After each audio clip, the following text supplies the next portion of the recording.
In this video, I want to talk about how Christmas bonuses can ruin the culture of your company. One of the worst things to do in a business, especially if you're looking to grow your business, is to just hand out participation trophies to everyone on your team.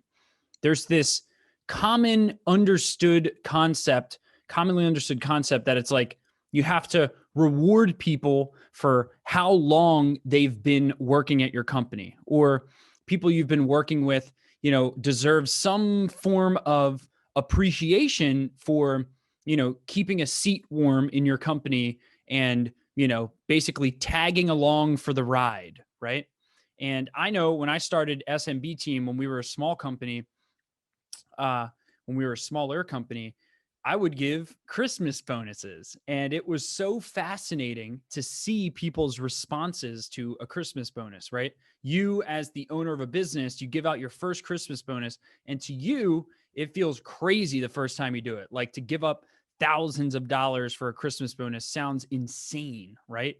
And you grant it to someone, you give them the Christmas bonus, and then usually most business owners experience the feeling of, holy crap, this is getting taken for granted, right? The person who has been paid this bonus doesn't realize how hard it is to part ways with $1,000, $2,000, $3,000, however much it is for an end of year Christmas bonus. What I realized very quickly after the first time I gave Christmas bonuses, I think I did it maybe 2 times, we immediately stopped doing it because we realized that it wasn't incentivizing results. It was incentivizing this family vibe culture, people just sticking around to get their Christmas bonus, right?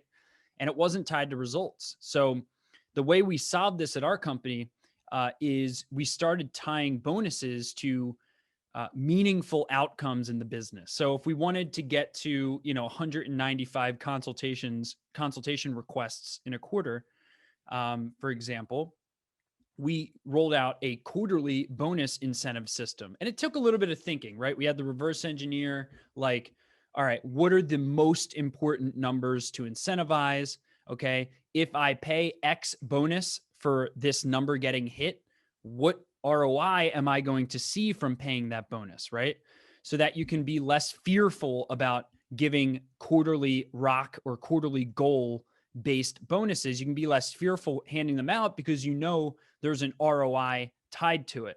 So what we found was it was one of the best decisions we've ever made to actually remove blind participation trophy Christmas bonuses from our business and instead introduce result-based bonuses on a quarterly basis. And it has made our company operate at a higher vibrational frequency. So if you've been giving Christmas bonuses, now's your time to stop before Christmas hits this year.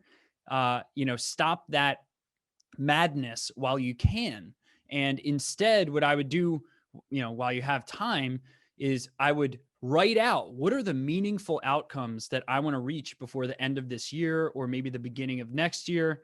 What are the meaningful outcomes? What are the meaningful numbers that if hit, okay, if these numbers are hit, okay, I'm willing to pay X $1,000 to whoever is responsible for hitting that.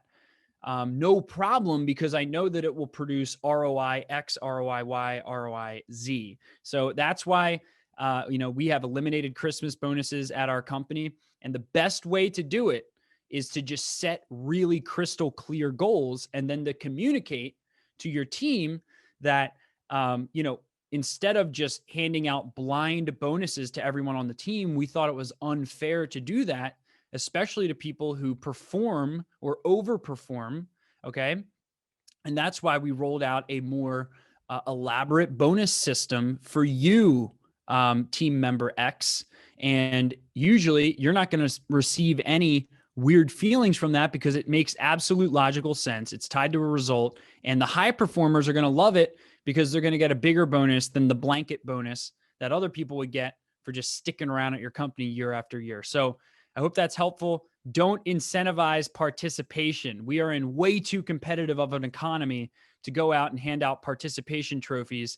Tie your incentives in your team that you give to your team to results, and more importantly, quarterly results, right? So that it's not like they have to wait an entire year to see a bonus. They can actually get a bonus every 3-month chunk, right? Which increases motivation and increases accountability and increases your checkpoint cadence, meaning you can have a faster cadence of checkpoints with your team when you're checking in on outcomes on a quarterly basis rather than an annual basis. So again, I hope that's helpful.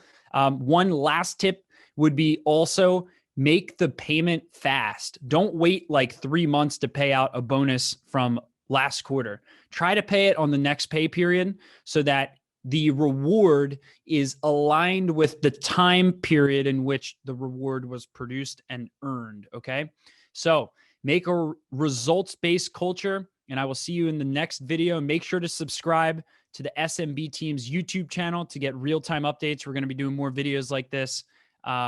Aside from our webinars, just for those of you who aren't familiar with us, we run the largest webinar series in the legal industry called the Lawyer Mastermind Webinar Series. But a lot of the content we put on our channel can be used for any type of small business. And, tune in on one of our webinars. They happen on Tuesdays, and they're free. It's called the Lawyer Mastermind Webinar Series. And then we have our Lawyer Marketing Bootcamp events, which happen at 4 p.m. Eastern on Tuesdays as well. And I hope to see you there. Go to our website, smbteam.com, to learn more about our events. And I'll see you at the next event. Make sure to subscribe so you get notifications. I'll see you in the next video. Thank you.